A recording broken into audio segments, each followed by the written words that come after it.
এই ধরনের যদি অপূর্ণ সংখ্যা থাকে আমরা প্রথমে জোড়ায় জোড়ায় সংখ্যা নিয়ে নেব, উৎপাদকগুলো দিয়ে যেটা পড়ে থাকবে সেটার সঙ্গে সেই সংখ্যা দিয়ে গুণ করলে। হাই বন্ধুরা, আশা করি তোমরা সবাই ভালো আছো এবং সুস্থ আছো। আজকে আমরা বর্গমূলের অঙ্ক শিখব। আজকে আমরা উৎপাদকের সাহায্যে বর্গমূল কিভাবে নির্ণয় করতে হয় একদম সহজে শিখে যাব। তবে শুরু করার আগে তোমরা এখনো যারা আমার চ্যানেলটি সাবস্ক্রাইব করোনি তারা অবশ্যই চ্যানেলটি সাবস্ক্রাইব করবে এবং সঙ্গে থাকবে পরবর্তী ভিডিওটি সর্বপ্রথমে তোমাদের মোবাইলে পাওয়ার জন্য। এবং অলরেডি যারা সাবস্ক্রাইব করে রেখেছো তাদের অসংখ্য ধন্যবাদ। তো বন্ধুরা, আমার ভিডিওটি যদি তোমাদের ভালো লাগে তাহলে অবশ্যই একটি লাইক, কমেন্ট এবং শেয়ার করবে। তাহলে চলো শুরু করা যাক।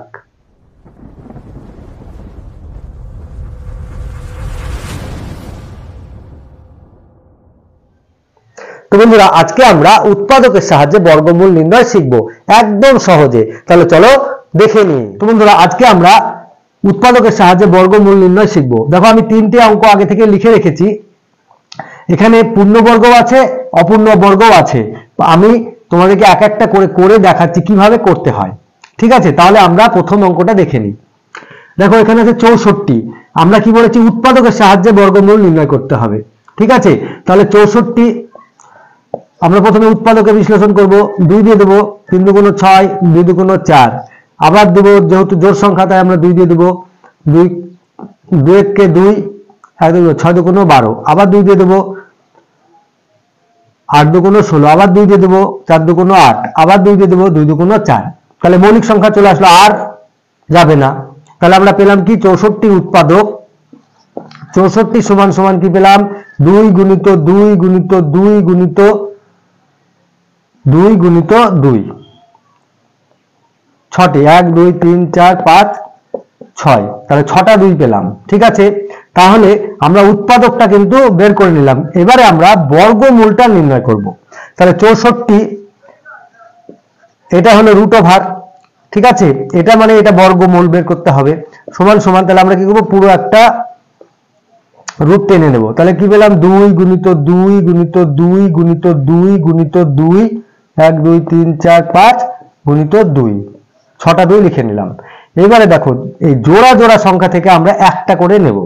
তাহলে সমান সমান কি পেলাম, এই দুটো থেকে একটা 2, এই দুটো থেকে একটা 2, আর এই দুটো থেকে একটা 2 নিলাম। তাহলে হলো কি, 2 দুগুণ 4, 4 দুগুণ 8।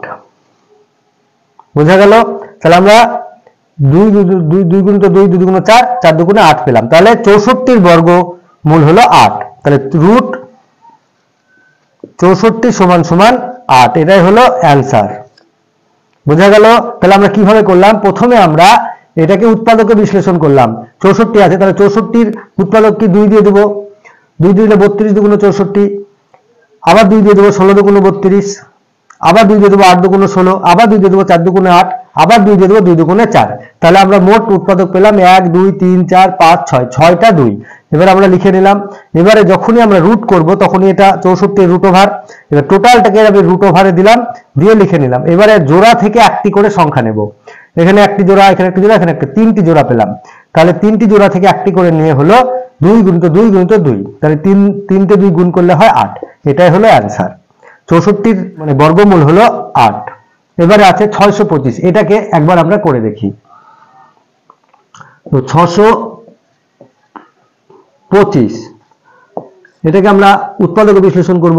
প্রথমে এখানে দেখো, যেহেতু 5 আছে বেজোড় সংখ্যা, আমরা এখানে 5 দিয়ে দেবো। 3 দিয়ে যায় কি দেখি, 6 2 8 5 13, যাচ্ছে না। তাহলে 5 দিয়ে আমরা দেব।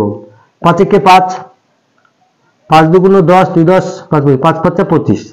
আবার 5 দিয়ে দেবো, 5 দুগুণ 10, 5 5 25। আবার 5 দিয়ে দেবো, 5 5 25। আর যাবে না। তাহলে 625 সমান সমান পেলাম 5 গুণিত 5 গুণিত 5 গুণিত 5। ঠিক আছে, 1 2 3 4, 4টে 5। তাহলে এবার এটাকে আমরা রুটের মধ্যে নিয়ে আসবো। সমান সমান, তাহলে 5 গুণিত 5 গুণিত 5 গুণিত 5, 4টে 5 আছে। দেখো, এই এক জোড়া, এই এক জোড়া। সমান সমান আমরা কি লিখবো, একটি 5 গুণিত আরেকটি 5 সমান সমান 5 5 25। তাহলে 625 এর বর্গমূল হলো 25। বোঝা গেল আমরা কিভাবে করলাম, একই নিয়মে করলাম। এটাই হলো উৎপাদকে বিশ্লেষণ করে বর্গমূল নির্ণয় করার নিয়ম। এবার দেখো, এখানে আছে 500। 500কে আমরা প্রথমে বর্গমূল, প্রথমে আমরা উৎপাদক করে নিই। 500 এর উৎপাদক আমরা আগে বের করে নিই। 2 দিয়ে দেবো, যেহেতু জোড় সংখ্যা। 2 2 4 1 10, 1 0 10, 5 2 10, 0 করতে 0, তাহলে 250। আবার 2 দিয়ে দেবো, 2 কে 2, 2 2 4, 5 2 10, 125 পেলাম। এবার এটাকে 5 দিয়ে দেবো, 5 2 10, 5 5 25, আবার 5 দিয়ে দেবো, 5 5 25। ঠিক আছে, আর যাবে না যেহেতু এটা মৌলিক সংখ্যা চলে এসেছে। তাহলে আমরা 500 এর উৎপাদক কি পেলাম? 500 সমান সমান 2 গুণিত 2 গুণিত 5 গুণিত 5 গুণিত 5। ঠিক আছে, এবার 500 যদি আমরা বর্গ করতে চাই, কি করবো? বর্গমূল নির্ণয় করলে এবার আমরা কি জানি? রুট দিয়ে দিলাম 2 গুণিত 2 গুণিত 5 গুণিত 5 গুণিত 5। তাহলে একটা জোড়া, দুটো জোড়া, কিন্তু একটা বাকি থেকে গেল।